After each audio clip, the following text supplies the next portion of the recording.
سيدنا زينب وسيدنا حسن وسيدنا حسين وعلى آله وصحبه وبارك وسلم وبارك. الحمدللہ رب العالمین والصلاة والسلام علی سید الانبیاء والمرسلین. اللہم صلی علی سیدنا و مولانا محمد وعلی آلہ وصحابہ وبارک وسلم وصلی علیہ. دنیا کے تمام دیکھنے والوں، تمام چاہنے والوں، تمام پیار کرنے والوں کو، اور جہاں جہاں تک اس وقت میری آواز کو سنا اور مجھے دیکھا جا رہا ہے، جنید اقبال کی جانب سے انتہائی محبت کے ساتھ السلام علیکم. ایک بار پھر ناظرین، آپ کو پر نور صبح نور کے ساتھ میں خوش آمدید کہتا ہوں. اور آئیے ہم سب مل کر بلا توقف چلتے ہیں حضرت ابو انیس محمد برکت علی علیہ رحمہ کی تالیف اسماء النبی الکریم صلی اللہ علیہ وآلہ وسلم سے رسول اللہ صلی اللہ علیہ وآلہ وسلم کا ایک اسم مبارک سننے اور پڑھنے کی سعادت حاصل کرتے ہیں.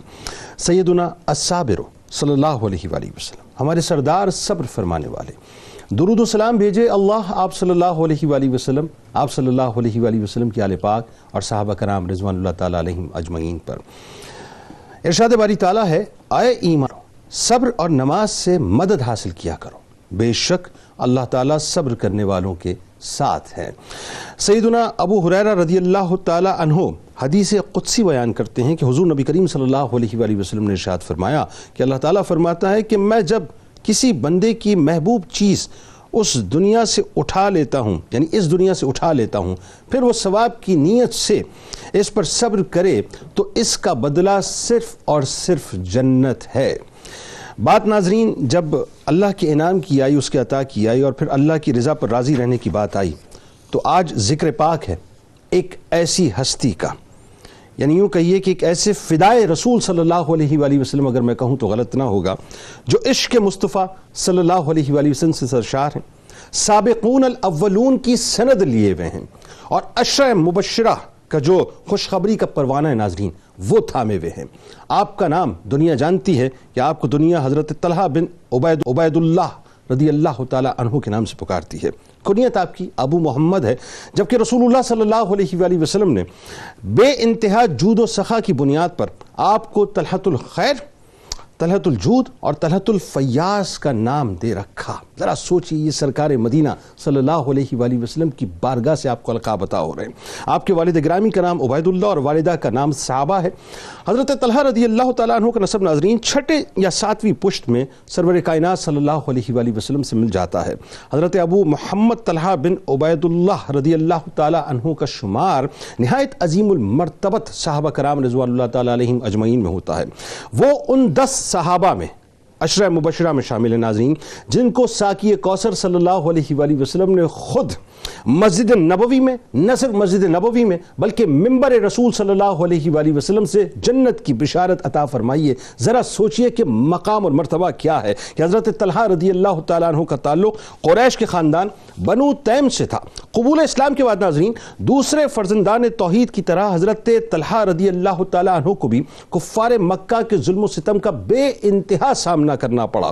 اس وقت تک ناظرین ظاہر ہے ان کی والدہ چونکہ اسلام نہیں لائی تھی اور بعد میں آپ ایمان لے کے آئیں تو وہ بھی بیٹے کے قبول اسلام سے سخت ناراض تھیں. اور تاریخ میں ایک بڑا عجیب و غریب سا واقعہ ملتا ہے ناظرین، یعنی کن امتحانات سے صحابہ کرام رضوان اللہ تعالیٰ علیہم اجمعین گزرے ہیں اور کن امتحانات کے بعد یہ دین ہم تک پہنچا ہے ناظرین، ہم اس کا ادراک کر نہیں سکتے. آئیے ذرا میں آپ کو بتاتا ہوں کہ امام بخاری علیہ رحمہ نے تاریخ الصغیر میں حضرت مسعود بن خراش رضی اللہ تعالیٰ عنہ کا یہ بیان نقل کیا ہے کہ ہم صفا اور مروہ کے درمیان چکر لگا رہے تھے کہ ہم نے دیکھا کہ بہت سے لوگ ایک نوجوان کو کھینچتے ہوئے لے جا رہے ہیں،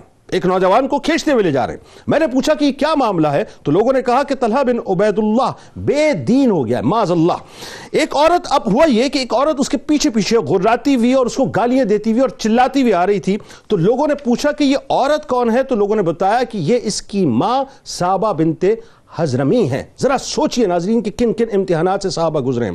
ابن اسیر رحمۃ اللہ علیہ اور امام حاکم رحمۃ اللہ علیہ کہتے ہیں کہ جب حضرت طلحہ رضی اللہ تعالیٰ عنہ کے قبول اسلام کی اطلاع ان کے چچا اور بڑے بھائی عثمان بن عبید اللہ کو ہوئی تو انہوں نے حضرت طلحہ رضی اللہ تعالیٰ عنہ کو اور حضرت ابو بکر صدیق رضی اللہ تعالیٰ عنہ کو دونوں کو رسیوں سے باندھا. اس کے بعد بے انتہا تشدد کرنا شروع کیا، یہاں تک کہ وہ اصرار کرتے رہے کہ وہ دین اسلام کو چھوڑ دیں. لیکن کیا بات ہے ناظرین پائے استقلال کی کہ اس کے باوجود بھی آپ نے نے اللہ اور اس کے رسول صلی اللہ علیہ وآلہ وسلم کے دین سے اپنا منہ نہیں پھیرا. یہی صدیق اکبر رضی اللہ تعالیٰ عنہ ہیں جن پر میری آل اولاد قربان ہو جائے کہ آپ کے داماد بھی ہیں. بیسیکلی آپ کا رشتہ یہ بھی بنتا ہے نا کہ حضرت طلحہ رضی اللہ تعالیٰ عنہ آپ کے داماد بھی ہیں, اور یہی صدیق اکبر رضی اللہ تعالیٰ عنہ ہیں جن کی دعوت کے اوپر حضرت طلحہ رضی اللہ تعالیٰ عنہ ایمان لے کے آئے تھے. تو آپ نے یہ ناظرین اس طرح سے صحبتوں کو, تکلیفوں کو اور تشدد کو برداشت کیا, اور پھر آئیے آپ نے غزوہ احد میں جو فدائیت کا, جو جانثاری کا اور جو شجاعت کا جو بے مثل مظاہرہ کیا, جو جوہر دکھائے. اقوام عالم کی ناظرین مثالیں ایک طرف ہے, میں تو ایک بات جانتا ہوں کہ غزوہ احد کا وہ موقع کہ جہاں سرکار مدینہ صلی اللہ علیہ وآلہ وسلم کو دشمنوں نے بالکل گھیر لیا تھا, کفار نے گھیر لیا تھا, اور اس وقت سرکار مدینہ صلی اللہ علیہ وآلہ وسلم پر وہ تلوار چلانے والے تھے. اللہ تبارک و تعالیٰ نے حضرت طلحہ رضی اللہ تعالیٰ عنہ کو مقام اور مرتبہ عطا کیا کہ آپ دوڑتے ہوئے گئے, چیرتے ہوئے گئے صفوں کو, واصل جہنم کرتے ہوئے گئے کفار کو, اور سرکار مدینہ صلی اللہ علیہ وآلہ وسلم کے پاس پہنچ کر آپ ان کی ڈھال بن گئے. تیر چلتے تھے, تلواریں چلتی تھیں, یہاں تک کہ آپ کا جسم جو ہے زخمی ہو چکا. 70 سے 80 زخم تاریخ بتاتی ہے کہ آپ کے جسم اتھر پر تھے. اور ناظرین ہوا یہ کہ اس کے بعد صدیق اکبر رضی اللہ تعالیٰ عنہ نے آپ کی شجاعت پر یہ جملہ فرمایا کہ غزوہ احد کا تذکرہ فرماتے ہوئے آپ فرماتے ہیں کہ یہ دن مخصوص دن تھا حضرت طلحہ رضی اللہ تعالیٰ عنہ کے لیے. اور عمر فاروق رضی اللہ تعالیٰ عنہ فرماتے ہیں وہ یعنی آپ کو صاحب احد کہہ کر پکارا کرتے تھے, آپ کا اکرام کیا کرتے تھے. باتیں تو بہت ہیں ناظرین, آپ کی فیاضی کی بھی باتیں ہیں, آپ کس طرح سے اپنے قبیلے کے ساتھ جو سخاوت کیا کرتے تھے وہ بھی باتیں ہیں. تو آج بہت کچھ ہوگا, آج آپ کی قبر اطہر کا بھی ایک بہت بڑی کرامت ہے, اس کا بھی ذکر ہوگا. اللهم صل على سيدنا ومولانا محمد وعلى سيدنا علي وسيدتنا فاطمة وسيدتنا زينب وسيدنا حسن وسيدنا حسين وعلى آله وصحبه وبارك وسلم. اللهم صل على سيدنا ومولانا محمد وعلى سيدنا علي وسيدتنا فاطمة وسيدتنا زينب وسيدنا حسن وسيدنا حسين وعلى آله وصحبه وبارك وسلم. اتنا لطیف موضوع, اتنی بڑی ہستی, بس میں کیا بتاؤں. اللہ کرے کہ ہم حق ادا کر سکیں اور اس رجسٹر میں نام لکھوا لیں جو ان کے محبین کا اور غلاموں کا رجسٹر ہے. کیا فرمائیں گے حضرت طلحہ بن عبید اللہ رضی اللہ تعالیٰ عنہ کا خاندانی تعارف؟ بسم اللہ الرحمن الرحیم. حضرت طلحہ بن عبید اللہ رضی اللہ تعالیٰ عنہ نہ صرف یہ بلکہ نبی مکرم علیہ السلام کے جس صحابی کی بھی آپ تاریخ کا مطالعہ کریں گے, ان کے حالات زندگی کو دیکھیں گے, تو اللہ تبارک و تعالیٰ نے کہیں نہ کہیں کسی ایک صحابی کو کوئی ایسی اسپیسیفک خاص فضیلت عطا فرمائی ہوتی ہے جو انہیں باقی صحابہ سے ممتاز کرتی ہے. اچھا, یہ ہے فضیلت. اور جب افضلیت کی ہم بات کرتے ہیں تو پھر بہت ساری خوبیاں کسی ایک میں جمع ہو جانا, تو ظاہر ہے کہ پھر وہ فضیلت سے افضلیت کی طرف جو ہے وہ معاملہ چلا جاتا ہے. حضرت طلحہ بن عبید اللہ رضی اللہ تعالی عنہ کا ایک تو خاندانی پس منظر اس اعتبار سے کہ عام طور پہ جو ابتداءً جن صحابہ نے اسلام قبول کیا وہ مکہ مکرمہ کے رہنے والے یا اطراف کے رہنے والے وہ تھے جو مالی طور پہ بہت زیادہ تنگی کے شکار تھے. تو اس وجہ سے قریش کہا کرتے تھے کہ بھئی یہ تو غریب لوگوں میں دین پھیلتا چلا جا رہا ہے. اور اگر جناب ابو سفیان کا معاملہ جو بادشاہ کے دربار کے اندر آپ کا مکالمہ ہوا تھا, کہا امیر لوگ اسلام قبول کر رہے ہیں یا غریب لوگ اسلام قبول کر رہے ہیں, تو وہاں بھی پوری ہسٹری میں مل جاتی ہے کہ انہوں نے کہا تھا ابھی تو یہ غریبوں ہی میں ہے, ورنہ کہا جاتا اگر مالداروں میں ہے تو پھر شاید کچھ اور اس کے پیچھے مقاصد ہوں گے. تو ایک بات تو یہ. دوسرے یہ جی بالکل بالکل ہرقل بادشاہ کے دربار میں جو سارا واقعہ مطلب جو ہے جناب ابو سفیان کا ہے. تو یہاں یہ بات سمجھنی ہے کہ حضرت طلحہ بن عبید اللہ اسلام اپنا قبول کرنے سے قبل ہی مالی طور پہ بڑی وسعت رکھتے تھے اور بہت مالدار تھے، دائرے کے تاجر تھے اور لوگوں کے ساتھ تجارت کا معاملہ کیا کرتے تھے. اس لیے آپ یہ دیکھیے کہ اللہ تبارک و تعالیٰ نے محبوب کریم صلی اللہ تعالیٰ علیہ وآلہ وسلم کی بارگاہ میں جب ان کو بھیجا ہے تو یہ اپنی تجارت کی غرض سے یہ جگہ پہنچے تھے جس کی تفصیل آگے آئے گی انشاءاللہ، اور پھر وہاں پہ پہنچ کے حضور صلی اللہ تعالیٰ علیہ وآلہ وسلم کے بارے میں انہیں اطلاع دی جاتی ہے اور پھر یہ آ کر اسلام قبول کرتے ہیں. خاندان کے اعتبار سے آپ یہ دیکھیے کہ حضرت بدر الدین عینی رحمۃ اللہ تعالی علیہ نے تعارف جو پیش کیا آپ کا، فرماتے ہیں کہ نام طلحہ بن عبید اللہ بن عثمان قریشی. حضرت سیدنا صدیق اکبر رضی اللہ تعالی عنہ کی طرح آپ کا سلسلہ نسب بھی حضرت کعب بن مرہ پہ جا کے مل جاتا ہے اور وہاں سے حضور اکرم صلی اللہ تعالی علیہ وآلہ وسلم سے 7ویں پشت میں، آپ نے 6 کا ذکر کیا، بعد میں 7ویں کا ذکر موجود ہے کہ وہ حضور اکرم صلی اللہ تعالی علیہ وآلہ وسلم کے نسب مبارک سے مل جاتا ہے. سبحان اللہ سبحان اللہ. آپ کے حوالے سے ایک بات اور پھر اس کے بعد میں آپ کے حلیہ مبارک پہ آؤں گا. آپ رضی اللہ تعالی عنہ کو حضر موت سے 7 لاکھ دراہم موصول ہوئے.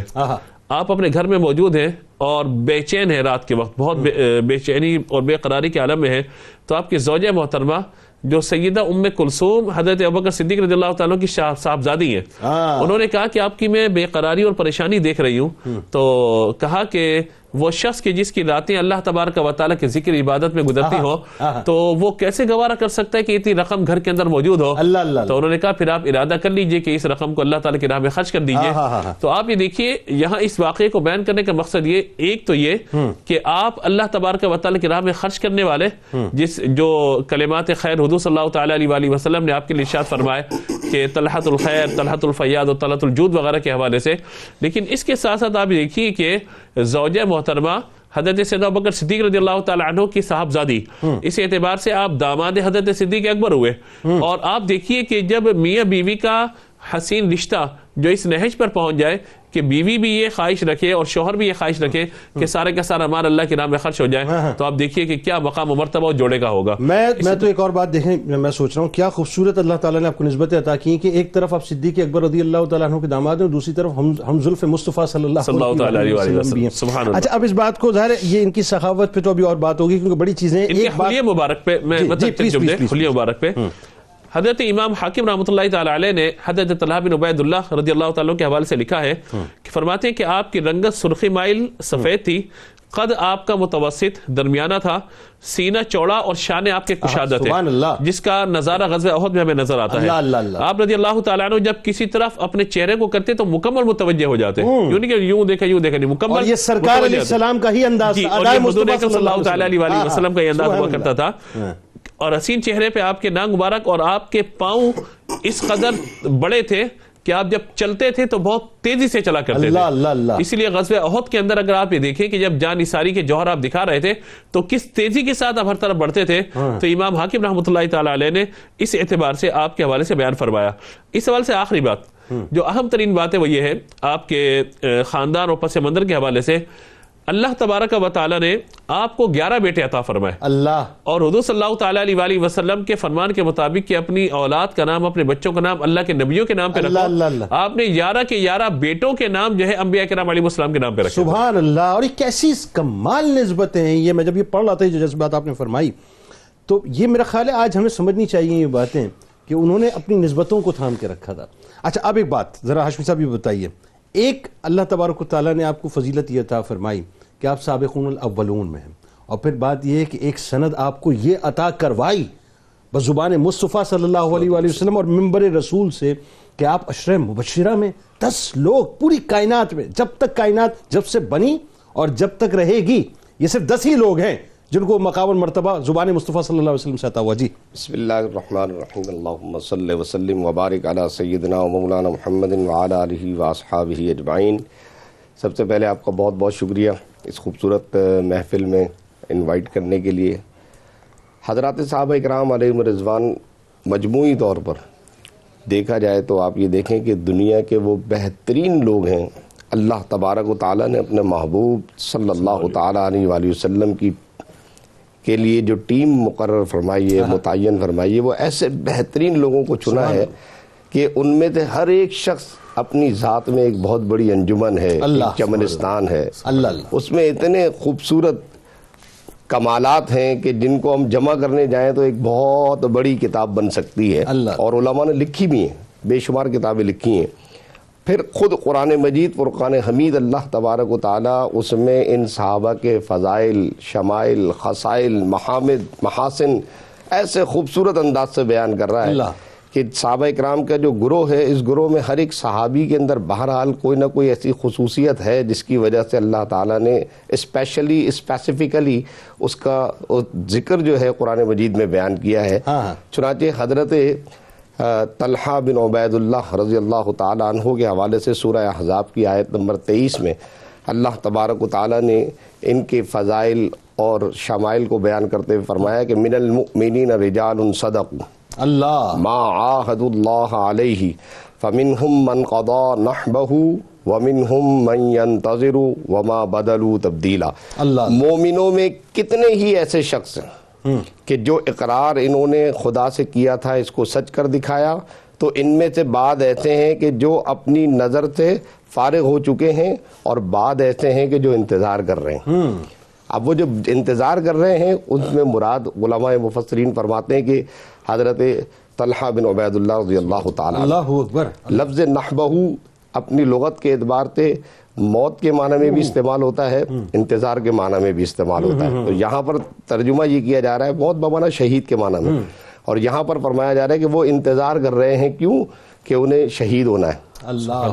اب آپ دیکھیں کہ یہ بلکہ قطع کلام کی معذرت وہ سرکار علیہ السلام کی حدیث مبارکہ بھی ہے نا کہ سرکار علیہ السلام نے فرمایا کہ جو زمین پر چلتے پھرتے یعنی کسی زندہ شہید کی زیارت کر کے خوش ہونا چاہے تو طلحہ بن عبید اللہ رضی اللہ تعالیٰ. میں یہی والی بات اللہ آپ کے درجات بلند فرمائے. بہت زبردست آپ نے بات یاد دلائی کہ حضور نے خود یہ بات ارشاد فرما دی کہ جس کے شہید کو دیکھنا ہو تو وہ دیکھ لے حضرت طلحہ رضی اللہ. نگاہ مصطفیٰ کا بھی پتہ چلا کہ کیا کیا دیکھ رہی ہے. سبحان اللہ. اب یہ حضرات صحابہ اکرام کا مجموعی طور پہ ایک تعارف ہوا، تو اب اس میں ہم دیکھتے ہیں کہ ان میں سے بھی اللہ تبارک و تعالیٰ نے 10 ایسے خوش نصیب افراد ہیں کہ جن کا مقام اور مرتبہ سابقون الاولون کے فوراً بعد آ جاتا. اب یہ خود اس فضیلت کو رکھتے ہیں، سابقون الاولون کی فضیلت رکھتے ہیں، کیونکہ یہ 7ویں یا 8ویں آدمی ہیں اسلام قبول کرنے والے. سابقون الاولون ہو گئے. دوسری فضیلت ان کو یہ حاصل ہو گئی کہ یہ عشرہ مبشرہ میں بھی شامل ہیں، کہ وہ واقعہ عشرہ مبشرہ کا بڑا طویل ہے. میں 2 جملوں میں یوں کہوں کہ جب رسول اللہ صلی اللہ علیہ وسلم نماز پڑھ رہے ہیں، منافقین مدینہ اعتراض کر رہے ہیں کہ یہ عجیب دین لے کر آئے ہیں لیکن نماز ہمارے قبلے کی طرف پڑھتے ہیں، اور اللہ کے رسول صلی اللہ علیہ وسلم بار بار قد نرى تقلب وجهك في السماء، آسمان کی طرف دیکھ رہے ہیں. رب کائنات نے آسمان کی جانب اور رب کائنات نے فرمایا محبوب ابھی کے ابھی نماز میں اپنا رخ انور پھیر لیجئے. اب اللہ کے رسول پر وحی نازل ہو رہی ہے، کسی کو نہیں پتا، اور رسول اللہ وحی کے مطابق اپنے رخ انور کو پھیر رہے ہیں. اچھا اب جیسے پھیر رہے ہیں تو پیچھے والے جتنے لوگ کھڑے ہیں، جنید بھائی آج کل اگر ہمارے نمازی نماز پڑھنا اور امام صاحب کچھ کر دیں تو پیچھے نمازی ایک فساد کھڑا کر دیتے. بالکل صحیح. لیکن ان نمازیوں کی شان دیکھیں کہ حضور نے جب اپنا چہرہ انور پھیرا ہے تو سب سکون سے کھڑے رہے.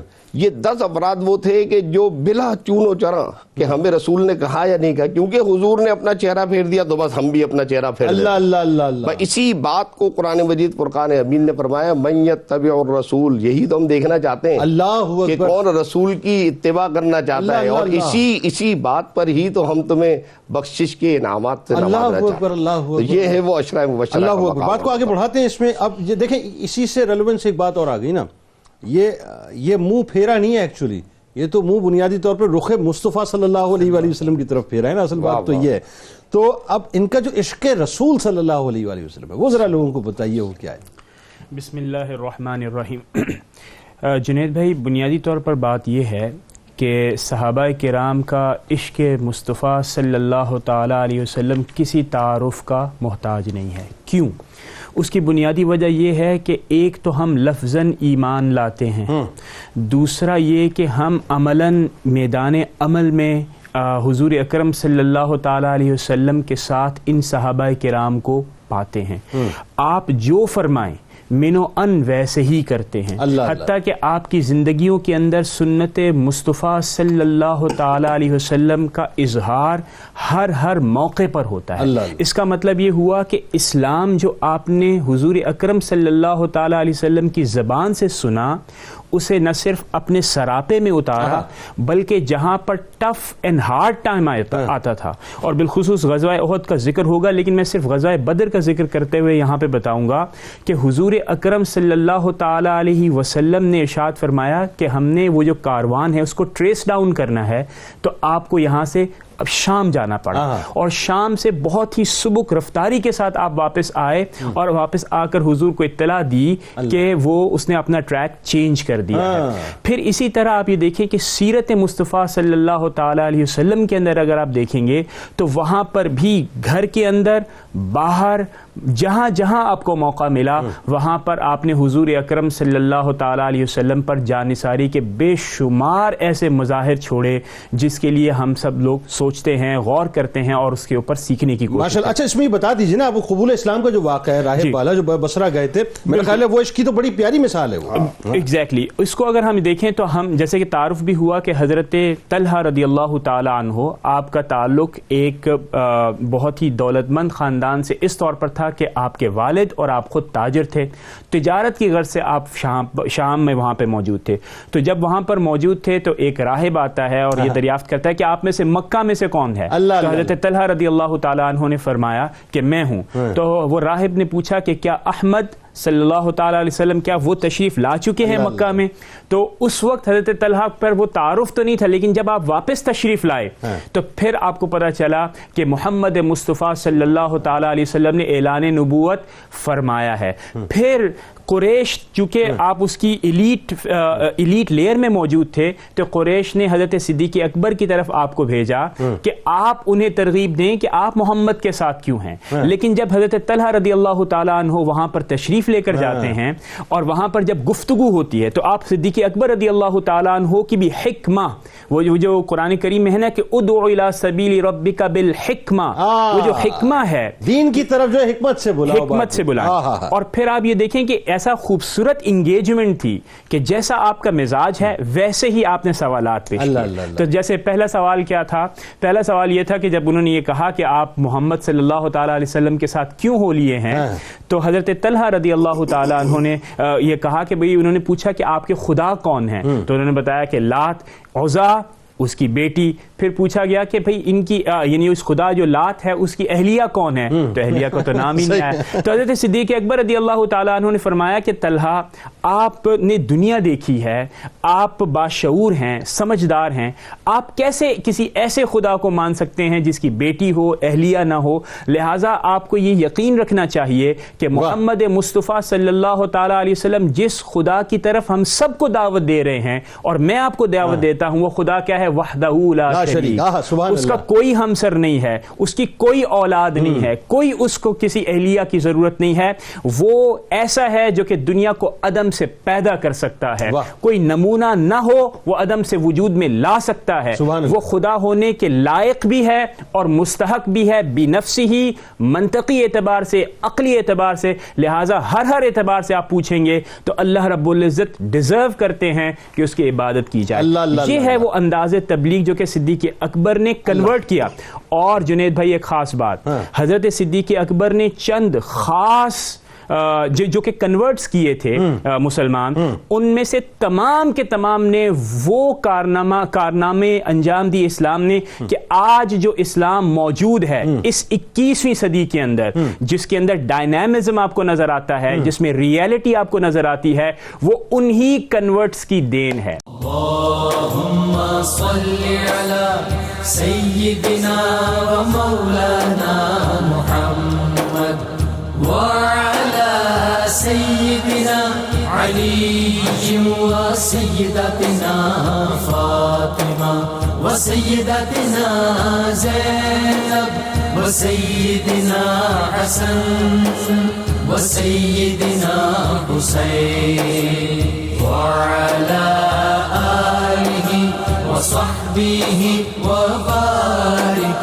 وسلم اللهم صل على سيدنا ومولانا محمد وعلى سيدنا علي وسيدتنا فاطمة وسيدتنا زينب وسيدنا حسن وسيدنا حسين وعلى آله وصحبه وبارك وسلم.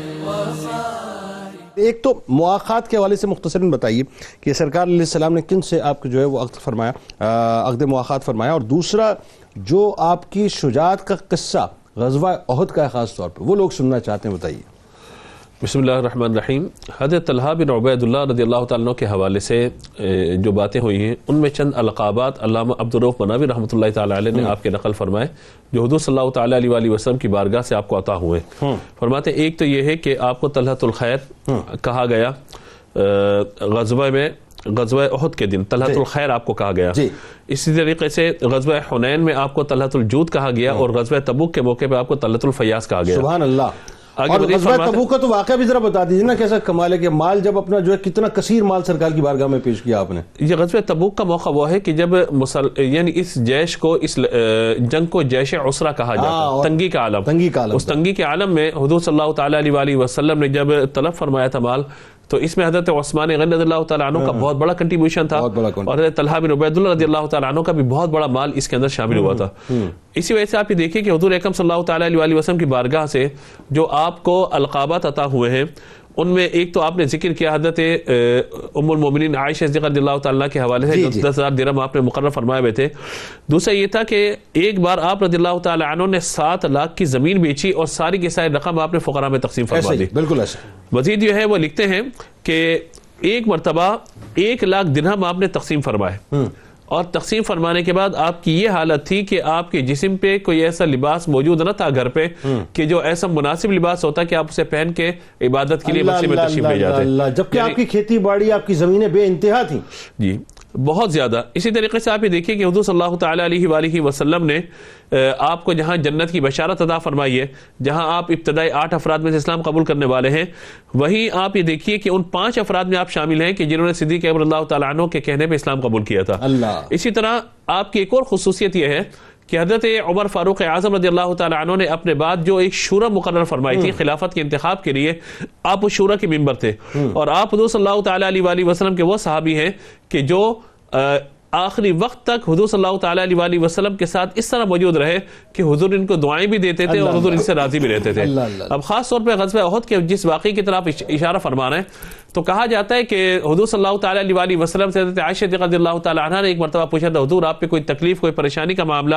تو حضور نے جہاں غزوہ احد کا ذکر فرمایا وہی حضور صلی اللہ تعالیٰ علیہ وآلہ وسلم نے جب ہجرت سے قبل حضور صلی اللہ تعالیٰ علیہ وآلہ وسلم تشریف لے گئے تھے تو وہاں حضور صلی اللہ تعالیٰ علیہ وآلہ وسلم نے اس واقعے کا ذکر بھی فرمایا طائف کا.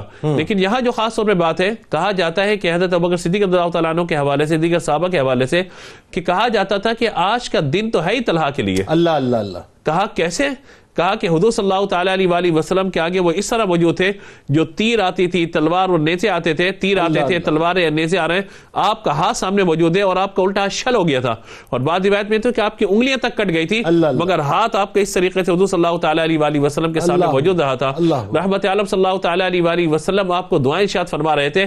کہا جاتا ہے وہ دن تھا ہی حضرت طلحہ بن عبید اللہ رضی اللہ تعالیٰ عنہ کا اس حوالے سے کہ جان نثاری وغیرہ کا معاملہ. اور پھر جب احد میں حضور صلی اللہ تعالیٰ علیہ وآلہ وسلم کے مبارک ہونٹوں سے خون وغیرہ نکلا تو حضور کی ایک کیفیت تھی، حضور کجاوے پہ تشریف فرما ہونا چاہتے تھے لیکن نہ ہو پا رہے تھے، تو حضرت ابو طلحہ اس طریقے سے نیچے بیٹھ گئے اور حضور نے ان کو گویا کہ چٹان بنا دیا اور ان کی پشت پہ پاؤں رکھ کے حضور صلی اللہ تعالیٰ علیہ وآلہ وسلم نے کجاوے پہ جو ہے وہ تشریف فرما ہوئے. تو آپ دیکھیے کہ 70 سے 80 زخم لگ چکے ہیں. 70 زخم آپ کے جسم پہ اس وقت کاؤنٹ کیے گئے، 70 زخم آپ کے جسم پہ شمار کیے گئے.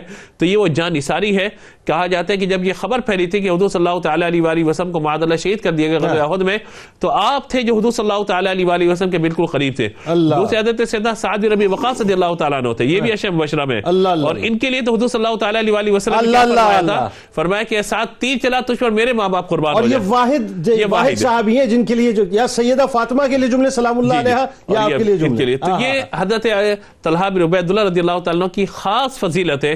آپ کی سیرت کے باب میں یہاں سخاوت کا ہم ذکر کر رہے ہیں, شجاعت کا ذکر کر رہے ہیں, لیکن احد میں جو آپ کی جان نثاری ہے تمام سیرت نگاروں نے خاص طور پہ اس واقعے کو آپ کی ذات کے حوالے سے بیان فرمایا. سبحان اللہ, ماشاءاللہ. اچھا, ایک طرف تو آپ کی یہ ظاہر شجاعت ہے اور بہادری ہے, اور دوسری طرف آپ کی فیاضی ہے. اور فیاضی میں خاص طور پہ میں ایک بڑے اہم موضوع کی طرف جانا چاہ رہا ہوں, کیونکہ کچھ مثالیں تو واقعات کی صورت میں کہ آپ نے 1 لاکھ درہم دیے, 7 لاکھ درہم دیے, 3 لاکھ درہم دیے, اور سیدہ عائشہ صدیقہ رضی اللہ تعالیٰ عنہ کو جو ہے مطلب پیش کرتے 10,000 درہم. بنو تیم جو آپ کا قبیلہ تھا, ذرا علامہ صاحب اس پہ آپ کلام فرمائیے کہ اس پورے قبیلے کے جتنے بھی لوگ تھے ان کی کفالت آپ فرماتے تھے. ذرا یہ لوگوں کو بتائیے, کتنی اہم ترین بات ہے. بے شک صحیح فرمایا آپ نے. میں اس میں علامہ اسحاق صاحب نے جو بات بیان کی, بہت دل جو ہے نا گرمی ہو گئی دل کے اندر, کہ ایک موقع وہ آیا کہ اللہ کے رسول صلی اللہ علیہ وسلم نے عہد کے موقع پر یہ تک فرما دیا کہ طلحہ تجھ پر جنت واجب ہو گئی. اللہ اللہ اللہ اللہ. یعنی اس قدر حضور سید عالم صلی اللہ تعالی علیہ وسلم اپنے جانثار صحابی پر پیار کرنا آ گیا کہ آپ نے فرمایا طلحہ واجب ہو گئی تجھ پر. یعنی فرت محبت اس حد تک, فرت محبت واجب تو تھی پہلے بھی حضور نے فرمایا, لیکن آج جو پیار آیا ہے حضور کا, رحمت عالم کا جو دریا رحمت جوش میں آیا ہے نا, آپ نے فرمایا واجب ہو گئی. یہ وہ موقع تھا. حضرت طلحہ رضی اللہ تعالیٰ عنہ تنہا ہی نہیں, ہم دیکھیں مجموعی طور پہ تمام صحابہ اکرام فیاضی کے اندر اپنا ایک خاص مقام رکھتے ہیں. بالکل ٹھیک ہے, کیوں نہ رکھیں کہ وَمِمَّا رَزَقْنَاهُمْ يُنْفِقُونَ. اہل ایمان کی صفات میں ایک صفت یہ بھی بیان کی گئی ہے کہ انہیں اللہ نے جو کچھ دیا ہے وہ سب راہ خدا میں خرچ کرتے رہتے ہیں. حضرت ابو بکر کو دیکھیے, حضرت عثمان کو دیکھیے, تو حضرت طلحہ بھی کم نہیں ہے. حضرت طلحہ کیونکہ بنیادی طور پر تاجر ہیں, ایک متمول خاندان سے تعلق رکھتے ہیں, تو جب ان کے قبیلے کے لیے ایک مرتبہ یہ موقع آیا, ایک مسئلہ پیدا ہو گیا, تو اس کے سولوشن کے لیے, اس کے حل کے لیے جناب حضرت طلحہ رضی اللہ تعالیٰ عنہ سب سے آگے کھڑے نظر آئے. اور آپ نے کم و بیش 7 لاکھ درہم کی وہ رقم, جو ایک بہت بڑی رقم اس زمانے میں, آج کے زمانے میں میرا خیال اچھی خاصی رقم ہے, لیکن اس زمانے میں تو تصور نہیں کیا جا سکتا کہ کتنی بڑی رقم ہے. آپ نے بہت ہی فراغ دلی کے ساتھ اللہ اس کے رسول کی رضا کے لیے اپنی باندی کو دیا, اور اس نے جا کر کے باقاعدہ قبیلے کے لوگوں کے اندر تقسیم کر کے قبیلے کی وہ غربت, وہ تکلیف کو دور کیا, اور اپنی پوری کی پوری یہ رقم خرچ کرنے کے بعد اس کے بعد بھی یہ نہیں کہ معاملہ ختم ہو گیا, اس کے بعد بھی پورے قبیلے کی کفالت کا ذمہ اپنے اپنے. یعنی اس سے یہ بات بھی ثابت ہوئی نا کہ آج ہمارے ہیں جو اپنے اطراف میں اپنے رشتہ داروں کو, اپنی کمیونٹی کو, اپنے قبیلے کو جو چھوڑ دیتے ہیں, یہ بہت بڑا پیغام ہے کہ سب سے پہلے امیجیٹ فیملی آپ کی, یعنی امیجیٹ فیملی کے بعد جو سب سے زیادہ قریبی لوگ ہیں وہ یہ ان کا خیال رکھنا چاہیے. جنید بھائی یقین کیجئے کہ یہی وہ اسلام کا خوبصورت ترین ماتھے کا جھومر ہے کہ جس کی وجہ سے اسلام بڑی تیزی کے ساتھ پھیلتا چلا گیا. کیونکہ جب آپ کسی کی ضرورت کو پورا کرتے ہیں, کسی کی تکلیف کو دور کرتے ہیں, آج ہم دیکھتے ہیں کہ دنیا کے اندر کسی کو کہیں پر بھی اب کسی کے دل میں جگہ بنانی ہوتی ہے, اس کی بیماری کی تیمارداری کر رہا ہوتا ہے, اس کے گھر کے معاملات کو دیکھ رہا ہوتا ہے, تو یہ شروع میں ہم دیکھتے ہیں کہ رسول اللہ صلی اللہ علیہ وسلم نے اپنے صحابہ کی تربیت اس طرح فرمائی ہے کہ دوسروں کی ضرورت, اور پھر قرآن کیا کہہ رہے ہیں, وَيُؤْثِرُونَ عَلَىٰ أَنفُسِهِمْ وَلَوْ كَانَ بِهِمْ خَصَاصَةٌ. اللہ اللہ اللہ, وہ اپنی ضرورت پر دوسروں کی ضرورت کو ترجیح دیتے ہیں. خود ضرورت مند ہے, خود کو بھوک لگ رہی ہے, لیکن اپنا پیٹ کاٹ کر کے دوسرے آدمی کو دیتے ہیں. آج کے دور میں ہم یہ دیکھتے ہیں بہت ساری این جی اوز کام کر رہی ہیں, ان تمام این جی اوز کو بھی میں سلام پیش کرتا ہوں. لیکن اصل چیز کیا ہے؟ اصل چیز یہ ہے کہ آج بھی ہم نے قریب ترین رشتہ داروں میں دیکھیں جو ضرورت مند ہیں, ان کی ضرورت کو پورا کریں. اللہم صلی علی سیدنا و مولانا محمد وعلی سیدنا علی و سیدتنا فاطمہ و سیدتنا زینب و سیدنا حسن و سیدنا حسین وعلی آلہ وصحبہ وبارک وسلم. اللہم صلی علی سیدنا و مولانا محمد سيدنا علي وسيدتنا فاطمة وسيدتنا زينب وسيدنا حسن وسيدنا حسين وعلى آله وصحبه وبارك وسلم. آپ جو اپنے گھر کے اندر جس طرح سے آپ کے معاملات ہیں اپنی بیوی کے ساتھ اپنے بچوں کے ساتھ، اس کی مثال ایک ام ابان کی صورت میں ملتی ہے، عتبہ بن ربیعہ کی بیٹی، ذرا وہ واقعہ بتائیے. جی بالکل جنید بھائی، میں بالکل ضرور بتاؤں گا. میں چاہ رہا تھا کہ کچھ ایک دو جملے میں یہ کہوں. ایک تو حضرت غزوہ احد کے حوالے سے اور ایک جو ابھی گفتگو ہو رہی تھی کمیونٹی کے حوالے. جی جی جی. غزوہ احد کے حوالے سے میں یہ کہنا چاہوں گا کہ چونکہ ماشاءاللہ بہت بڑا واقعہ ہے، آپ کی بہت بڑی شناخت تاریخ میں اس کے اندر نظر آتی ہے. حضور اکرم صلی اللہ تعالیٰ علیہ وسلم نے ایک موقع پر ارشاد فرمایا کہ غزوہ احد کے دن ایک طرف جب مجھے فرشتے نظر آ رہے تھے تو دوسری طرف صرف اور صرف طلحہ نظر آ رہے. اللہ اللہ. پھر دوسری بات سنیے، دوسری بات سنیے، حضرت ابو بکر صدیق اتنا بڑا جملہ یہ سر، یہ اس سے بڑا جملہ اور کیا ہو ہی نہیں سکتا، مطلب ہو ہی نہیں سکتا. صدیق اکبر رضی اللہ تعالیٰ عنہ اسی غزوہ احد میں جب حضور اکرم صلی اللہ تعالیٰ علیہ وسلم سے جنگ کے دوران لمحوں میں اوجھل ہوئے نظروں سے، تو جب آپ واپس حضور کی بارگاہ میں تشریف لائے، حضور نے فرمایا طلحہ کو دیکھو، طلحہ زخمی ہے. یہ محبت ہے جو کہ میدان جنگ میں سر جب آپ کی گردن تلوار کے نیچے ہو، موت آپ کو سامنے نظر آ رہی ہو، آپ اپنی جانثاروں کے اوپر اس طرح آپ محبت کا اظہار کریں، اس کی مثال دنیا کی تاریخ میں جو ریکارڈڈ ہے آپ کو نہیں نظر آئی. دوسری بات میں یہ کہنا چاہوں گا کمیونٹی کے حوالے سے کہا، آپ نے بہت اچھا ارشاد فرمایا کہ اسلام وہ نہیں جو کہ تاریخ کی کتابوں میں موجود ہے، اسلام وہ جو کہ ہم لیو تھرو کرتے ہیں، ہم رہتے ہیں، پریکٹیکلی ہوتے ہیں. اور کمیونٹی کی ویلفیئر جو ہمیں حضور کی اور صحابہ کرام کی زندگی سے ملتی ہے. آج لبرلزم کے سامنے اگر مسلمانوں کے لیے جو ہم کہتے ہیں نا کہ کرائسس میں ہے، اسلام کے پاس اگر کوئی ہتھیار ہے وہ ہے کمیونٹی ویلفیئر. آپ اپنی نفسا نفسی کے اندر نہیں رہیں، آپ نفسا نفسی میں نہ رہیں، بلکہ آپ نے اپنے قریب رشتہ دار ہوں، عزیز و اقارب ہوں، دوست احباب ہوں، آپ نے ان کے ساتھ جڑنا ہے، ان کو مضبوط کرنا ہے. اس سے آپ کی اسٹرینتھ بھی بنے، اس سے آپ کی اسٹرینتھ بنے گی. اب تیسری بات جنید بھائی میں گزارش کروں گا، جو آپ نے واقعہ پوچھا، وہ بڑا اچھا واقعہ ہے. حضور اکرم صلی اللہ تعالیٰ علیہ وسلم کے بارے میں قرآن کریم نے کیا فرمایا؟ اسوۃ حسنہ. اللہ. تو یہ تو حضور کا ہو گیا. اب ہم پریکٹیکلی دیکھیں کہ صحابہ کرام کی زندگی میں، اور وہ بھی وہ نہیں وہ جو پبلک میں جو کہ آپ کو میدان جنگ میں نظر آئے گی. سر اس میں تو 500 لوگ آپ کو دیکھ رہے ہوتے ہیں. You could be putting your best foot forward. لیکن گھر کے اندر کیا ہے؟ تو گھر میں یہ جو آپ نے واقعہ سنایا کہ پیغام نکاح آ رہے ہیں، عرب کے اور قریش کے بڑے بڑے خاندان آپ سے نکاح کرنا چاہ رہے ہیں. آپ کا جواب کیا ہے؟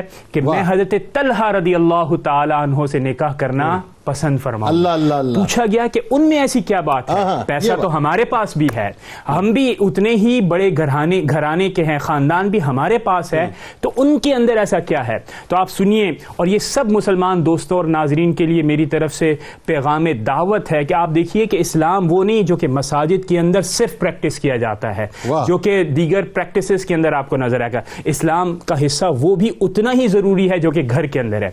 تو آپ سنیے کہ انہوں نے حضرت طلحہ کے کون سے کیریکٹرسٹکس کو ہائی لائٹ کیا کہ میں اس وجہ سے آپ سے نکاح کرنا چاہتی ہوں. پہلا فرمایا کہ جب بھی آپ گھر میں داخل ہوتے ہیں تو مسکرا کے داخل ہوتے ہیں. یہ سنت مصطفیٰ بھی ہے. اور آپ جنید بھائی غور کیجئے کہ نہ صرف یہ کہ سنت مصطفیٰ ہے، بلکہ اس کے اندر آپ دیکھیے کہ گھر کے اندر ایک خوبصورت ماحول، ایک محبتوں سے بھرپور ماحول، ایک کریٹو ماحول گھر میں بن جاتا ہے جس میں ہر ایک شخص دوسرے کے اوپر فدا ہونے کے لیے بن جاتا ہے. پھر فرمایا جب آپ رخصت ہوں تب بھی مسکرا کر ہوں. بن مانگے عطا کرتے ہیں. گھر پر کوئی سائل آئے، گھر کے خاندان میں کسی کی ضرورت ہے، بچوں کی ضرورت ہے، اہلیہ کی ضرورت ہے، بن مانگے، یعنی آپ نے زبان سے کچھ کہا نہیں، اتنے شفیق ہیں کہ بن مانگے عطا کرتے ہیں. گھروں میں مسٹیکس ہوتی ہیں، گھروں میں کچھ چیزیں آپ کی مزاج اور آپ کے طبع کے خلاف ہوتی ہیں، تو آپ نے اسی کیریکٹرسٹک میں فرمایا کہ اگر کوئی چیز مزاج کے خلاف ہو جائے تو کبھی اف تک نہیں کرتے اور معاف فرما دیتے ہیں. آپ غور کیجئے کہ اگر خدمت کر دی جائے، بن مانگے بن طلب کیے ہوئے تو اس پر خوش ہوتے ہیں اور بہت زیادہ ان کے مزاج جو ہے وہ متوازن ہے. جنید بھائی جو لیسن ہے اس پوری ان وصائف کے ساتھ وہ یہ ہے کہ اسلام یہ نہیں ہے کہ جو الفاظ کے اندر آپ بتائیں آپ کو یہ کرنا چاہیے آپ کو یہ کرنا چاہیے. حضرت طلحہ نے عملاً کر کے دکھایا اور اس کی شہرت ہر جگہ پھیلی اور بتایا کہ یہ ہے کردار کی آپ کی وہ واحد حقیقت جس کی وجہ سے لوگ اٹریکٹ. اللہ اکبر. آئیے جناب آپ کو لیے چلتے ہیں کتاب الشفا کی جانب اور الرجی کا روحانی علاج آپ کو بتاتے ہیں. نماز فجر اور عشاء کے بعد 41 بار سورہ فیل اور 41 بار سورہ نصر پڑھ کر پانی پر دم کر کر پینے سے ہر قسم کی الرجی انشاءاللہ ختم ہو جائے گی. حضرت علی کرم اللہ وجہ الکریم کا قول مبارک ہے کہ حق کی تلخی پر صبر کرو کیونکہ مصیبتوں پر صبر کرنا دشمنوں کی خوشی کو خاک میں ملا دیتا ہے. اللہم صلی علی سیدنا و مولانا محمد وعلی سیدنا علی و سیدتنا فاطمہ و سیدتنا زینب و سیدنا حسن و سیدنا حسین وعلی آلہ وصحبہ